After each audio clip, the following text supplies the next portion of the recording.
Mesdames et messieurs, bonsoir. Vous avez Maître Gassikia à l'appareil. J'espère que nous nous portons tous bien. Aujourd'hui, nous allons continuer à répondre à quelques questions que nous avions reçues dans vos commentaires sur notre page YouTube. L'une des questions que nous avons reçues, il y a une question que nous avons reçue il y a 2 jours, ou il y a 3 jours. La personne demande si les personnes qui sont entrées par la frontière, s'ils se marient, est-ce qu'ils pourront avoir leur green card? Pour répondre à cette question-là, je crois que je serai obligé de référer cette personne-là à nos vidéos passées. Nous avons déjà traité de cette question-là en détail. Est-ce qu'ils peuvent se marier? S'ils se marient, est-ce qu'ils peuvent avoir la green card? Donc la réponse est nuancée. Nous avons expliqué que oui, si la personne doit avoir la green card, la probabilité est forte que cet individu-là aura besoin de sortir des États-Unis et revenir avant de pouvoir avoir sa green card. Donc, nous avons déjà traité de cette question-là dans le passé. Donc, veuillez vous référer à nos vidéos passées. Vous allez voir la réponse à cette question-là. Maintenant, il y a une autre question qui demande si le juge n'a pas accepté votre demande d'asile, est-ce qu'il y a d'autres moyens pour rester aux États-Unis et travailler légalement? Cette question aussi, la réponse sera nuancée. Nous l'avons aussi déjà dit dans le passé. Si la raison pour laquelle le juge n'a pas accepté votre dossier, c'est parce que le juge pense que le dossier est frivole ou bien le demandeur d'asile est en train de mentir et que ça pourrait être établi avec des évidences qui sont très claires que le demandeur est en train de mentir dans son dossier, dans sa demande. La personne ne pourra jamais avoir ses papiers aux États-Unis. Même s'il se marie avec les filles ou bien fils des milliardaires américains, en ce moment-là, tout ça, là, ça n'aurait pas de sens. Même avec le président américain, la loi, c'est la loi, hein? Donc, ce serait un peu difficile que cette personne-là puisse encore avoir les papiers. Par contre, si la raison du refus, du rejet d'asile, c'est simplement parce que la personne n'a pas pu prouver, ou bien, bon, la personne, d'abord, ou soit la personne n'a pas pu prouver très clairement ce qui lui est arrivé, ou soit la personne s'est défendu, mais le juge a pensé que ces menaces, c'est ce qui est considéré comme persécution chez la personne, n'atteint pas un niveau ou bien ne remplit pas les conditions pour gagner l'asile. Donc, la demande sera rejetée, mais cela n'empêche pas la personne là de chercher sa résidence permanente par autre endroit, peut-être par mariage, et peut-être d'autres options. Maintenant, je crois que la dernière question qui va peut-être nous prendre quelques minutes, c'est celle de savoir quel membre de citoyen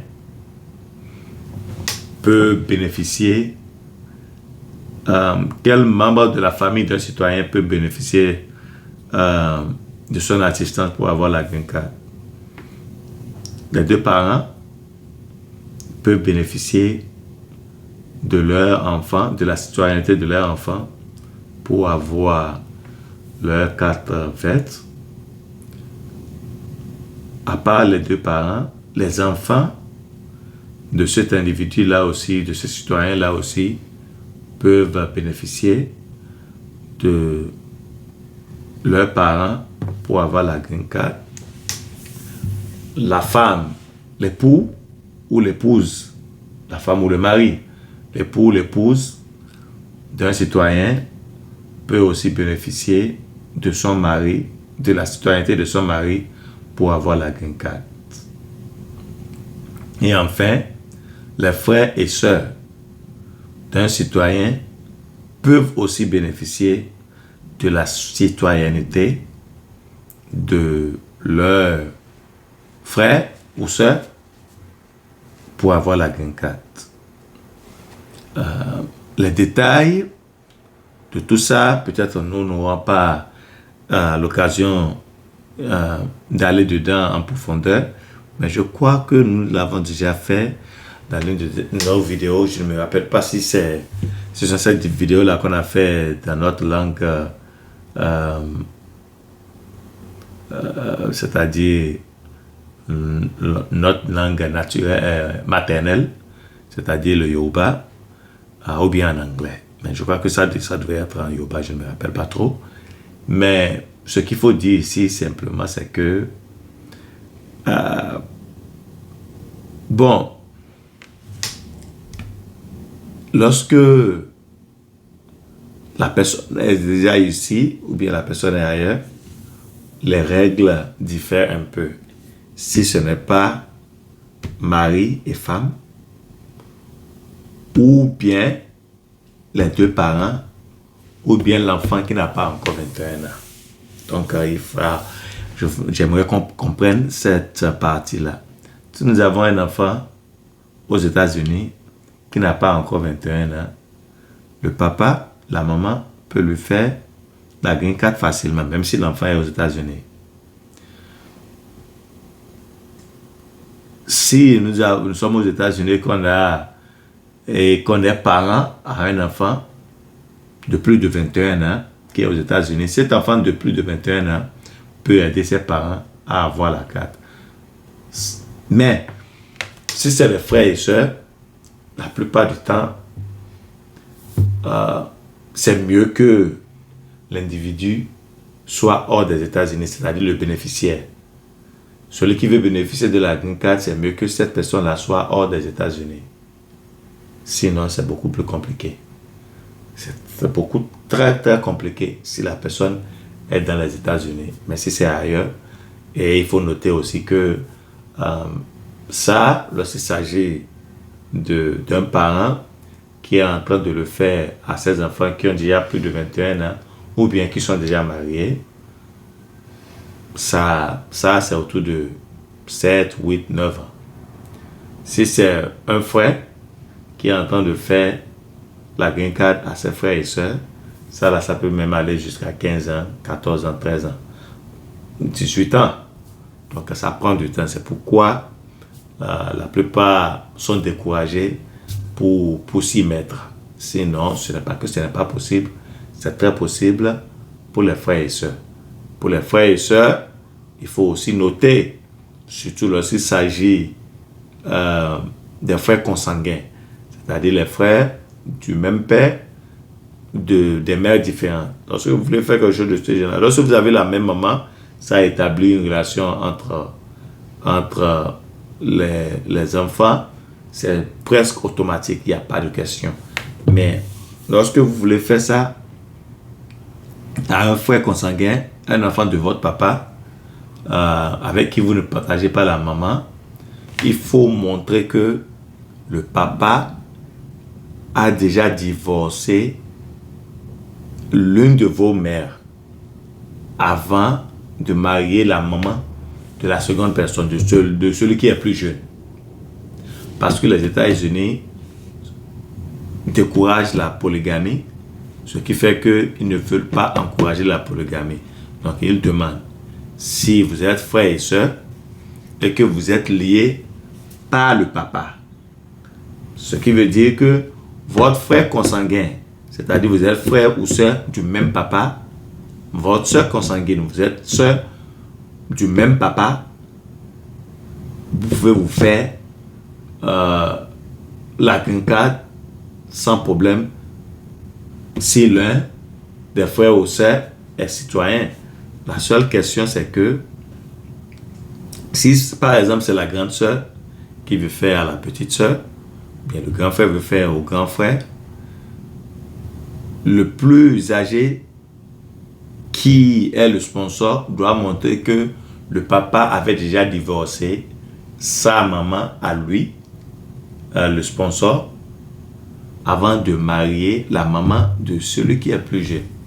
Si c'est le contraire et que c'est celui qui est plus jeune qui veut le faire, il doit montrer que la maman de son grand frère ou bien de sa grande sœur avait déjà divorcé leur papa avant que lui, petit frère, ne soit né. Donc c'est la nuance qu'il y a lorsqu'il s'agit des frères et sœurs. La dernière question que nous allons traiter très brièvement, c'est celle de l'adoption. Nous avons celui qui a posé la question a demandé quand est-ce qu'on peut adopter un enfant.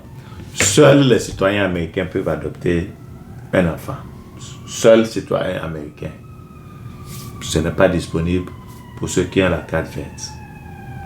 Quand bien même ceux qui ont la carte verte peuvent sponsoriser leurs membres de famille aussi, seulement que c'est limité aux enfants et à la femme.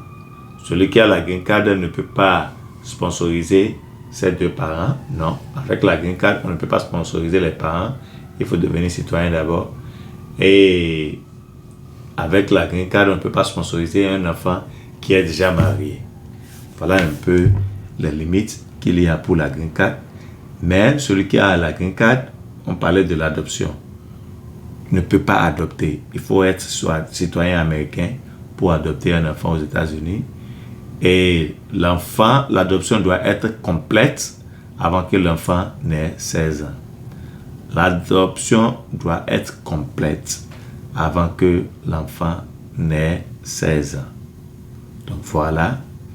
Donc pour ne pas entrer dans tous les détails des conditions d'adoption, la simple réponse à la question, c'est ça. Donc, ce sera tout pour aujourd'hui. Nous ne voulons pas que les vidéos soient trop longues. Agréable soirée à tout le monde et on se voit la prochaine. Merci.